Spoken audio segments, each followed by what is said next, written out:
Obesity causes back pain in 3 ways. Excess weight causes chronic stress to discs and joints, causing them to degenerate faster. The change in body shape pitches your spine forward, causing your back to bear not only more weight, but also over a greater distance. And then once your spine degenerates, the excess weight irritates the painful discs. All these factors are the reasons why chronic back pain is significantly more common in obese people.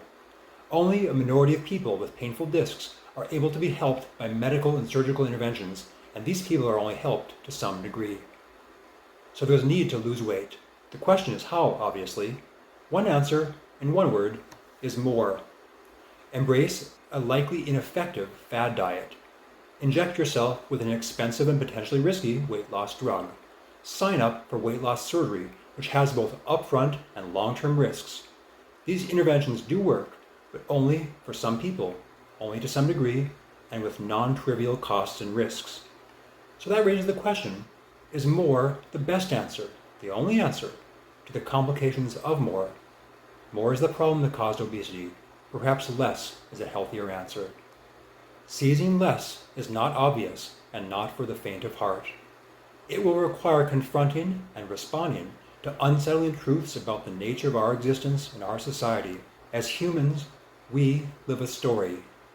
You are part of the story, an actor who had a role in causing your pain, but you are innocent. The story is dark and invisible, and most people die having never realized it. But the story is the truth. It goes back to Plato, and it's confirmed by modern neuroscience. Humans are sentient yet vulnerable beings who are stuck in a cave and will never be able to escape. We are minds trapped in bodies, trapped in societies. We imagine our bodies and our societies to be free, but in reality, they hold us hostage. You are a prisoner shackled in a cave, watching a projection of a life that isn't real. You imagine yourself as you. You imagine your senses as pleasure. You imagine your will as having power. But these are all illusions projected onto the cave wall that you hubristically assume to be reality. Your obesity is the result of pleasure circuits that make us crave food because as animals our natural state is to starve, and thus we sense food as pleasure in order to survive in such a state. But these circuits have become sabotaged by the material abundance of the modern world in a way that makes us eat poison we view as yum.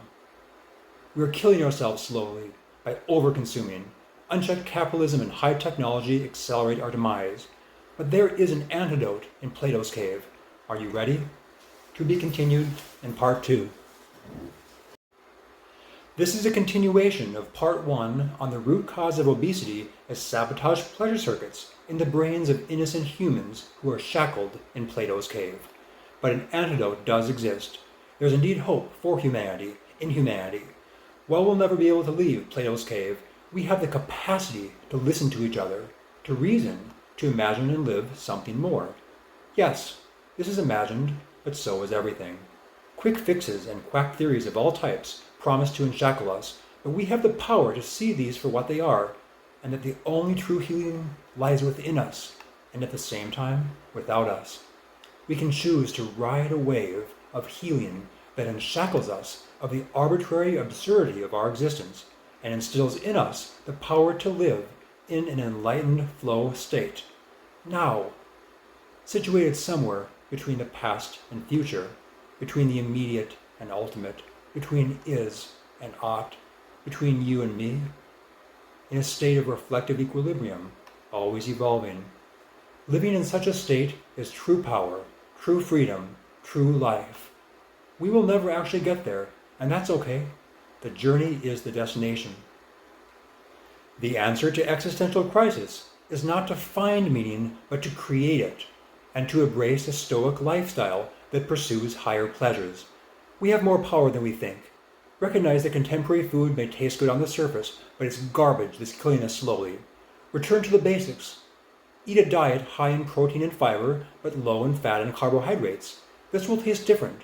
Not as good at first, but trust me, much better in the end. Engage in strenuous exercise, an hour a day.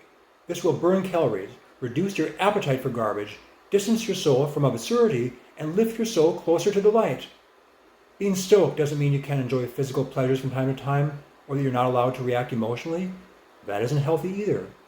Stoicism is compatible with physical and emotional instincts, just not being controlled by them.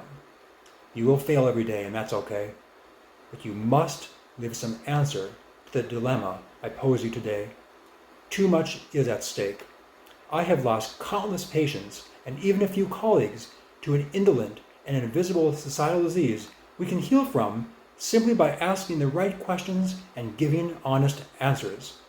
Trust me, I just lost 20 pounds following my own advice and am healthier in every way at age 42 than I was at age 22. I have faith that you too can evolve before it's too late. After all, you are innocent and you deserve nothing less.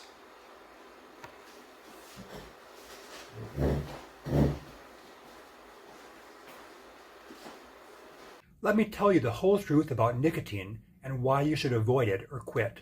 This includes smoking, vaping, gum, pouch, or chew, because nicotine is unsafe at any amount and through any vehicle. You probably know that nicotine will put you at high risk of cancer, as well as stroke and heart attack. Nicotine will probably cut your life short. Insurance companies bank on this. But did you know that nicotine will also cause decades of pain before it kills you? That's because nicotine decreases blood flow to all the discs and joints in the body, causing them to degenerate faster than they otherwise would. Every day as a spine surgeon, I see 30-year-old nicotine vapors who have the spines of 50-year-olds, and 50-year-old chewers who have the spines of 80-year-olds. They have chronic, debilitating, incurable pain, and there's little I or anyone else can do to help them. Their pain is only a part of a total body degenerative process caused by tobacco. Nicotine will hurt your neck and back decades before it kills your heart and brain. But even more toxic than the effects on the body are the effects on the mind. Nicotine is pain disguised as pleasure. Nicotine slavery disguised as freedom. You might turn to nicotine because life can suck and you want something more out of it. I understand. As humans, we are stuck in a cold, damp cave, and we want to see the light and feel the warmth. Yes, nicotine will make you feel these for a while. But this feeling is an illusion, a toxic one. Rather than lifting you out of this cave, nicotine will only shackle you deeper into it.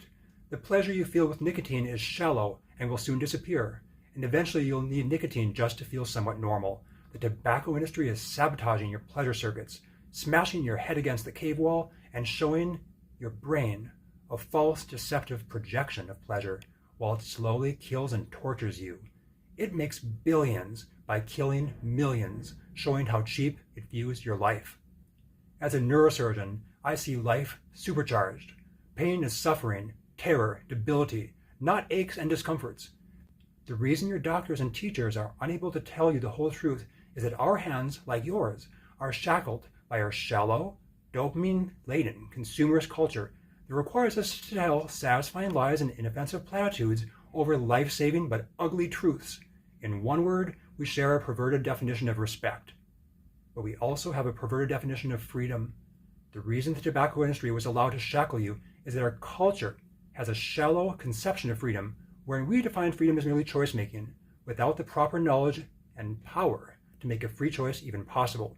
As a doctor, I have to get informed consent to save your life, but the tobacco industry doesn't have to get informed consent before it massacres and maims millions. Here's the whole truth. If you're using tobacco, you're being... Only you can make the decision to evolve before it's too late. As a neurosurgeon, I have seen and touched the center of the brain, and I've straightened deformed spines from skull to pelvis with 50 screws, rods, and carefully engineered fractures. In these surgeries, I've seen the means of life, but not life itself. My patients must be the true healers to reclaim their lives. It is a privilege for me to be part of their journey. However, their journeys are highly varied, in large part due to their varied attitudes. A healthy patient attitude will generally transform their life for the better, even when there's complications.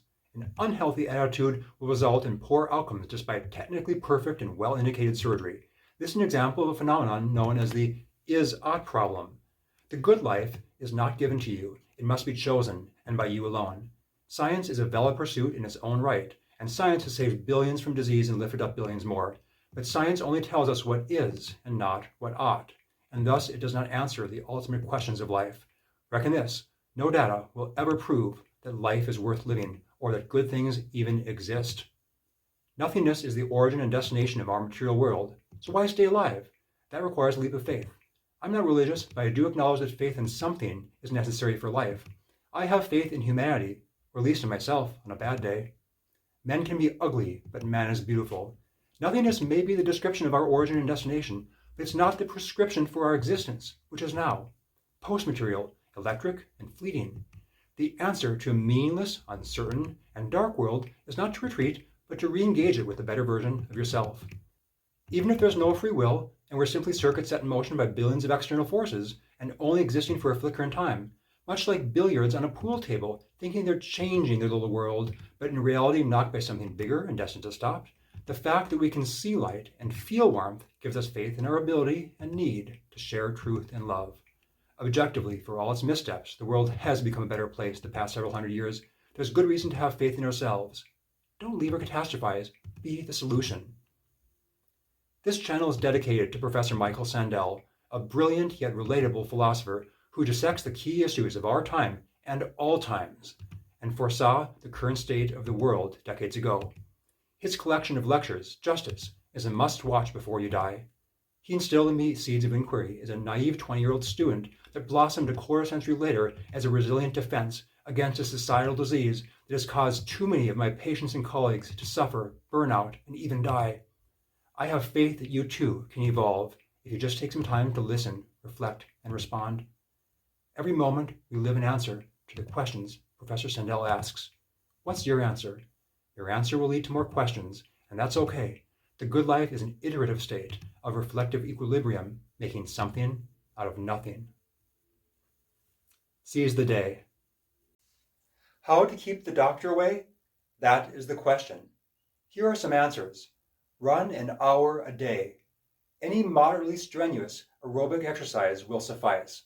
If you can't run, swim, bike, erg, elliptical, walk. Anything that makes your heart pump and lungs breathe to get the garbage out, and then refuse to put garbage in. Nicotine and alcohol are bad for you in any amount.